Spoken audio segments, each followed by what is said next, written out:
Larry Miles, as we knew him, was a pioneer of the 20th century, a risk-taker and accomplisher extraordinaire.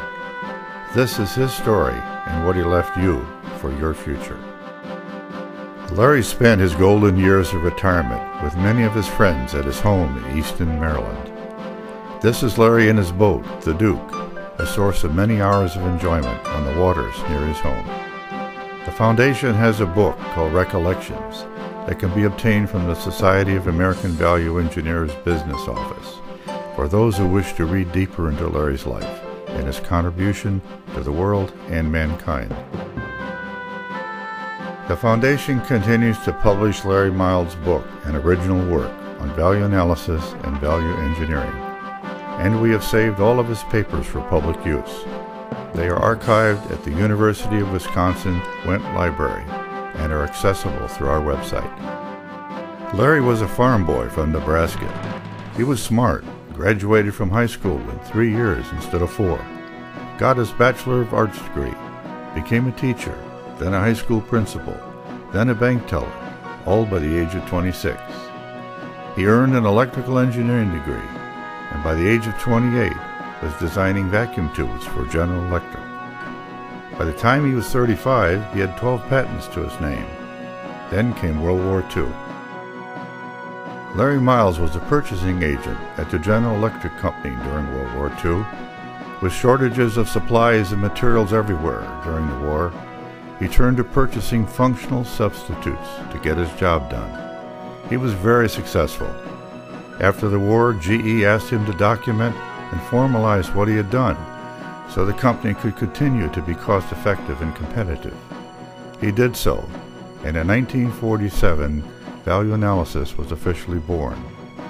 His methodology was kept a corporate secret for almost a decade, until one day in 1954, GE, while under contract with the Navy Bureau of Ships, had to reveal their overhead expenditures for the technique, and the world found out about it. In 1959, the Society of American Value Engineers, now called SAVE International, was formed, and the rest is history. By 1963, the 3 armed services of the Department of Defense were actively using value engineering. In 1967, the U.S. Senate heard about it.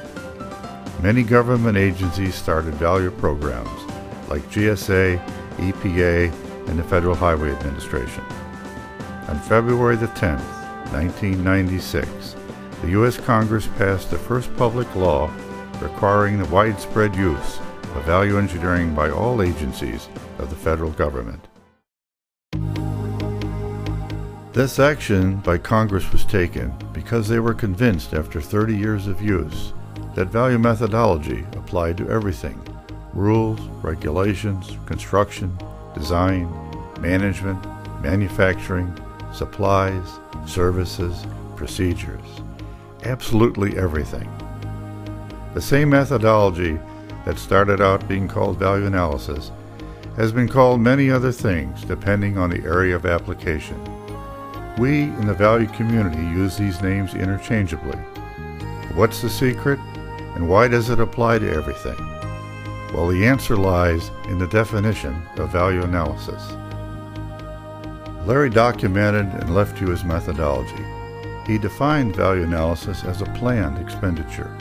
It doesn't happen accidentally. We do it on purpose. It's a systematic, organized effort that costs time and money.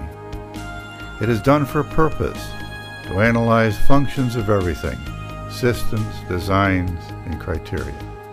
And that is the secret. Everything has a function. Therefore, it works on everything. The objective of value analysis is to satisfy all needed quality and user requirements, such as reliability, durability, maintainability, all of the LFEs. This definition does not ask anyone to sacrifice anything. It commands you to satisfy all user needs, but at an optimum total cost of ownership. In other words, at optimum life cycle cost. You see, life cycle cost embodies all user needs for reliability, durability, and maintenance. Larry set forth a procedure to use to perform a value study. He called it the job plan, which is a scientific method of problem solving, with a couple of things added. First, as part of the information phase, or right after this phase, we add a function phase. Second, we always have a separate and distinct creative or speculative phase. It is never combined with the information function phase or the judicial analytical phase. The number of steps in a value job plan is not important. What makes value analysis is defining function before creatively seeking alternative ways to perform those functions. Larry was recognized by Japan for contributing his methodology to their advancement. He is only the fourth person to be so honored and is in good company with the other three legends from America. Larry taught us that thinking about a problem before attempting to solve it was extremely important. His famous quote, "All cost is for function," still rings in the ear. He used to say, people want to eat fish, not bait a hook. They spend money to achieve a function. He taught that no matter how good an idea you have, people's feelings about it will influence their decision. He taught us roadblocks are human nature's way to create excuses. He gave us special techniques for success. He dispelled the myth regarding the relationship that high quality requires high cost. In most organizations, the value analyst is a full-time job. The skills needed of a value analyst are leadership, writing ability, public speaking, and open-mindedness.